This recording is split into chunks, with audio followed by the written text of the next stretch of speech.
Alhamdulillah wa kafa wassalatu wassalamu ala sayyidil habibil mustafa wa ala alihi wa ashabihi ahli sidki wal wafa. Amma ba'd. Ini bukan settingan, dan setelah itu akan saya tunjukkan seorang yang pernah seperti saya nasibnya dituduh Wahabi, bahkan dituduh dukun, dan alhamdulillah beliau sekarang istiqomah di Jamiah Ruqyah Aswaja An-Nahdiyah, walaupun ya atributnya atau fisiknya tidak seperti tanda kutip biasanya orang NU. Siapakah beliau?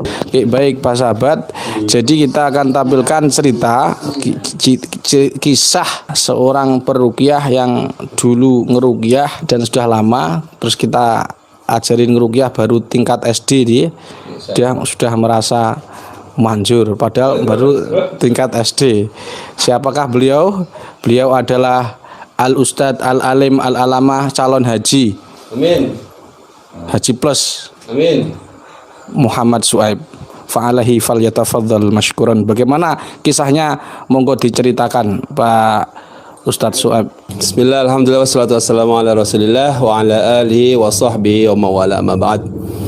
Alhamdulillah, setelah mengikuti JRA, yang mana sebelumnya saya pribadi mengikuti beberapa pelatihan ruqyah yang lain juga.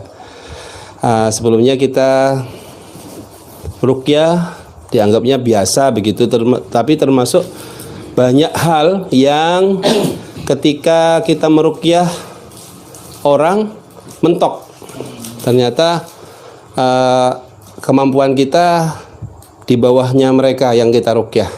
Artinya mereka ngambang, tidak mendapatkan manfaat dari apa yang kita ruqyah, artinya tidak maksimal begitu.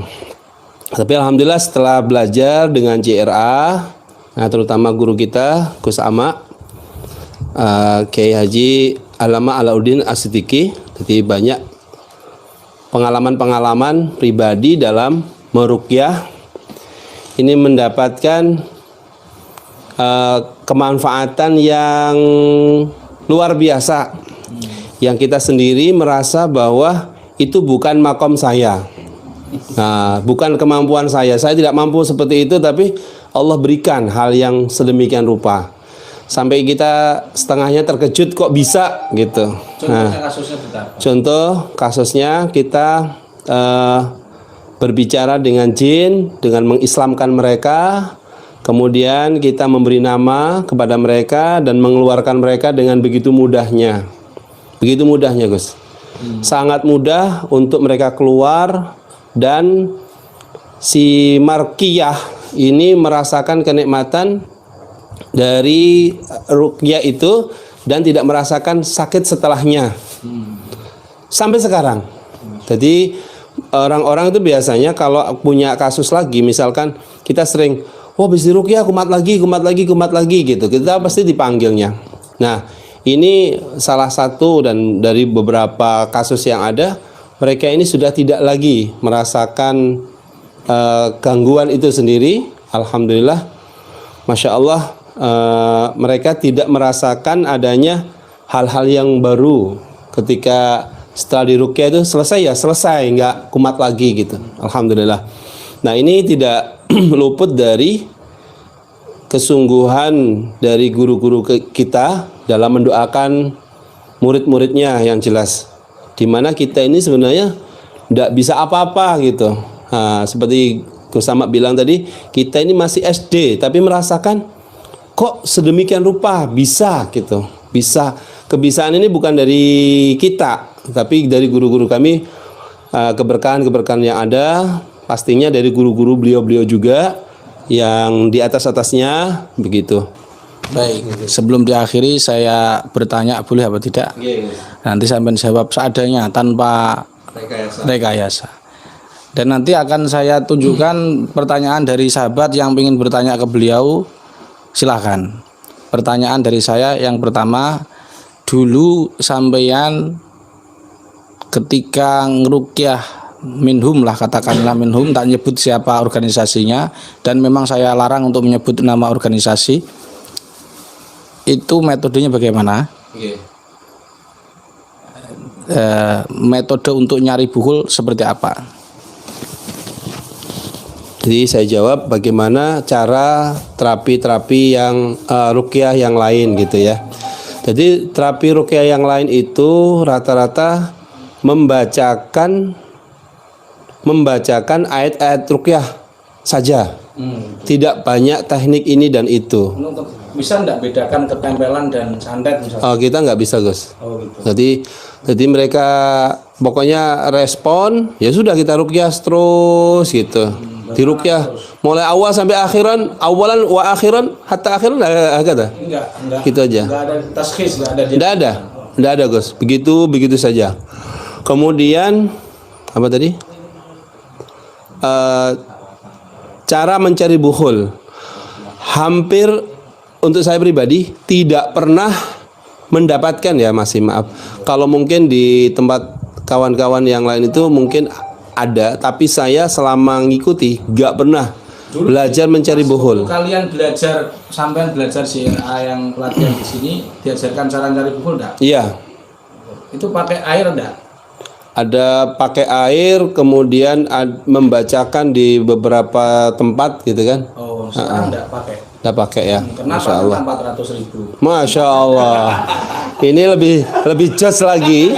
Nah, kata Gus Sama, lebih jos lagi apa yang insya Allah diajarkan nanti hari Selasa. Oke. Nah. Yang kedua pertanyaannya,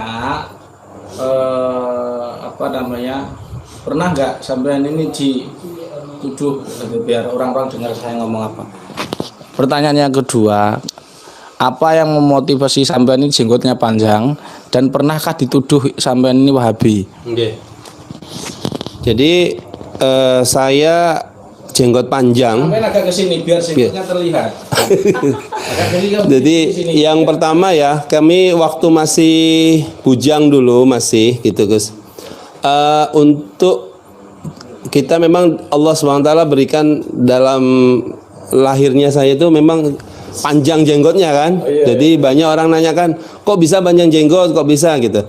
Terus kemudian kita potong, katanya nggak bagus, katanya itu nanti kayak orang tua. Saya potong. Oh, bagus loh. Nah, ada yang bilang itu sunnah Nabi. Nah, ketika kita sudah meyakinkan bahwa ini adalah sunnah Rasulullah, apapun yang terjadi, di mana sunnah Nabi itu di akhir zaman pasti banyak orang yang mencelah, ya sudah jalani saja, terima saja. Nah, apakah ada yang nuduh Wahabi? Banget banyak. Saya ketika kumpul sama teman-teman yang Habsian, itu mereka malah nanyakan, sampean kok di sini gitu? Ngapain? Sampean kok di sini? Coba lihat penampilan sampai di enggak seperti ini pemirsa. Apakah sampean ini Wahabi yang taubat katanya Gus? Ya Allah, ini kawan saya sendiri ya. Dia mengatakan sampean ini Wahabi yang taubat kah katanya. Kok sampai segitunya gitu Nah, sedangkan mereka ini kan punya jam'iyah, pimpinannya itu kawan mukhalid saya, akrab banget. Termasuk guru-guru ini kawan-kawan semua kita, sama-sama ustadz, pengajar gitu kan. Nah, tetapi kita juga masih dituduh kayak gitu. Sedangkan ustadznya itu jenggotnya lebih panjang saya daripada beliau. Iya. Apakah nanti kalau dipotong nggak sesat gitu dianggapnya gitu kan? Tapi setelah saya melihat Gus Ama, wah ini orang-orang yang mencela saya nanti mentok gitu ya. Nah, gitu. Kalau antum mencela saya berarti mencela Gus Ama itu. Nggih, Gus, ngaten, Gus. Pertanyaan terakhir. Nggih, Gus. Apakah sampean pernah dipanggil dukun oleh orang tersebut? Oh. Bukan orang tersebut ya, banyak loh. Pernah dipanggil dukun. Justru panggilan dukun itu sebenarnya mulai sejak dulu saya hindari. Gitu. Kami di Jawa itu kan banyak istilahnya kalau orang aslinya mana? Bangil. Pasuruan. Bangil Pasuruan. Nggih. Jadi di Bangil itu ketika kita bisa memakai suwuk-suwuk gitu. Suwuk-suwuk terus ngobat-ngobati orang, itu sudah dipanggil dukun, termasuk dukun pijet. Gitu. Nah, itu di tahun 2000 saya itu belajar terapi, belajar ya suwuk-suwuk tadi ya kan. Itu kita begitu pindah ke Kalimantan, saya nggak mau menggunakannya. Kenapa? Nanti dipanggil dukun. Nah, sekarang ketika kita sudah tetap terapi, itu beda panggilannya, bukan dukun, Gus. Tapi terapis. Nah, mu'alij. Jadi ya artinya lebih aman lah bahasanya. Dibandingkan dukun, tukang pijet, itu kan murah, Gus, bahasa Indonesia. Tapi kalau terapis, ini kan bahasa Inggris sedikit, Gus.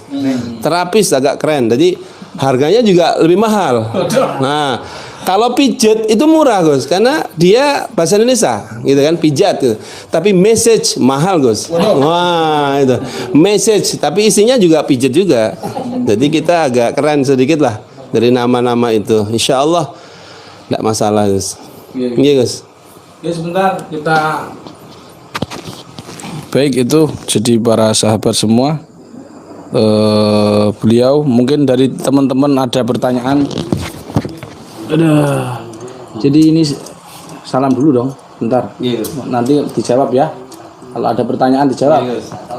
Sebentar, kalau ada pertanyaan dijawab. Ini ada salam-salam teman-teman apa enggak, di pesan-pesan ke praktisi JRA di Nusantara. Masya Allah. Masya Allah. Terima kasih Gus Ahmad. Jadi pesan ya Gus ya.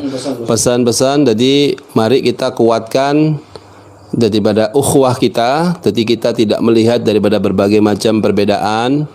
Toh juga perbedaan itu ikhtilaf, ada yang membolehkan, ada yang tidak. Jadi supaya tidak memecah belah di kalangan kita sendiri, kita kuatkan ukhuwah kita, di mana kita mencari persamaan, bukan mencari perbedaan. Sesama JRA, kalau pecah belah ya lucu gitu kan, lucu banget. Jadi mari kita al-mu'min lil mu'min kal bunyan yasuddu ba'duhum ba'da. Mukmin satu dengan mukmin yang lain itu sebagaimana bangunan, yang mana satu sama lain itu saling kuat menguatkan. Moga-moga ini manfaat bagi saya pribadi dan kita semuanya untuk menguatkan ukhuwah Islamiyah dan juga ukhuwah khususnya di JRA itu sendiri. Sekian, ya guys. Wassalamualaikum warahmatullahi wabarakatuh. Baik, para sahabat, demikian cerita dulu, kok kelihatan singkutnya ini. Allah. Bagi para sahabat, jadi terutama kaum muslimin, Allah Subhanahu wa taala menyatakan, ya ayyuhalladzina amanu la taqulu ra'ina wa qulu unzurna wasma'u. Jadi sama-sama maknanya jampe-jampe, tapi secara hukum beda. Dalam fikih itu disebutkan ada nusrah, ada asyuudah, ada sihir. Maka dengan ruqyah ini hampir makna secara harfiahnya sama, mantra-mantra, tapi maksudnya beda.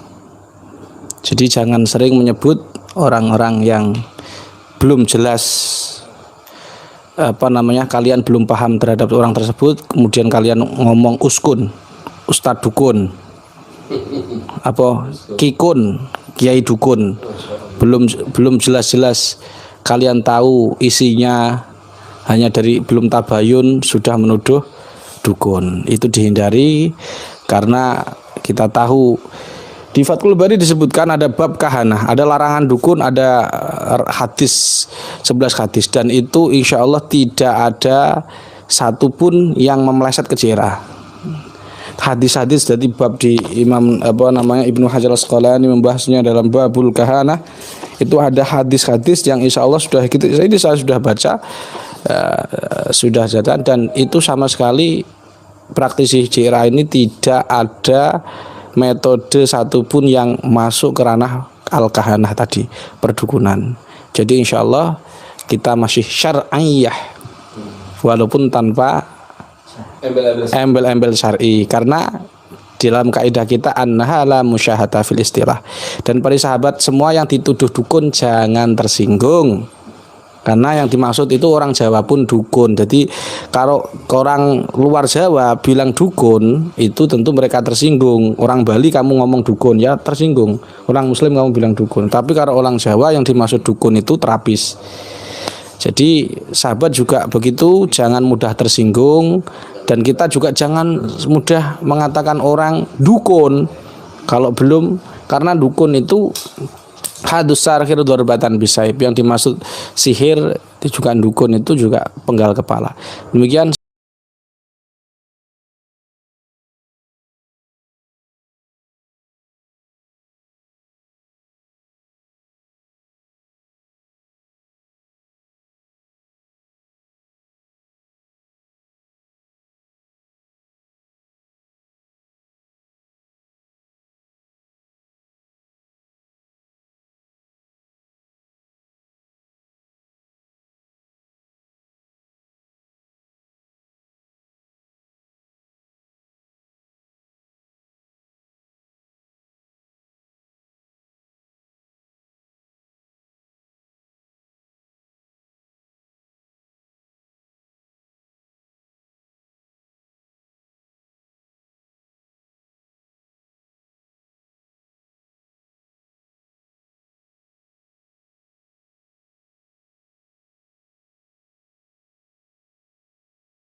Peruqyah itu harus yakin.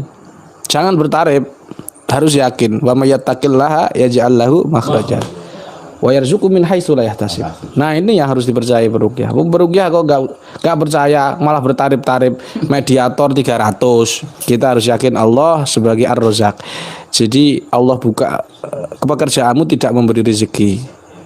Nahnu narzuquk, Allah yang memberi rezeki kalian. Maka kalau kalian jadikan ruqyah ini profesi, mending kalian jangan ruqyah lagi. Ruqyah ini bukan profesi tapi panggilan hati menolong sesama umat. Insya Allah tanpa kalian niat nyari uang pun tetap Allah akan berizki kalian, mencukupi kalian. Dan insya Allah mudah-mudahan panjenengan semua yang mendengarkan kalimat saya ini bisa umroh bersama saya. Amin. Dan bisa haji insya Allah. Amin. Bijai khairil bari al-Fatihah.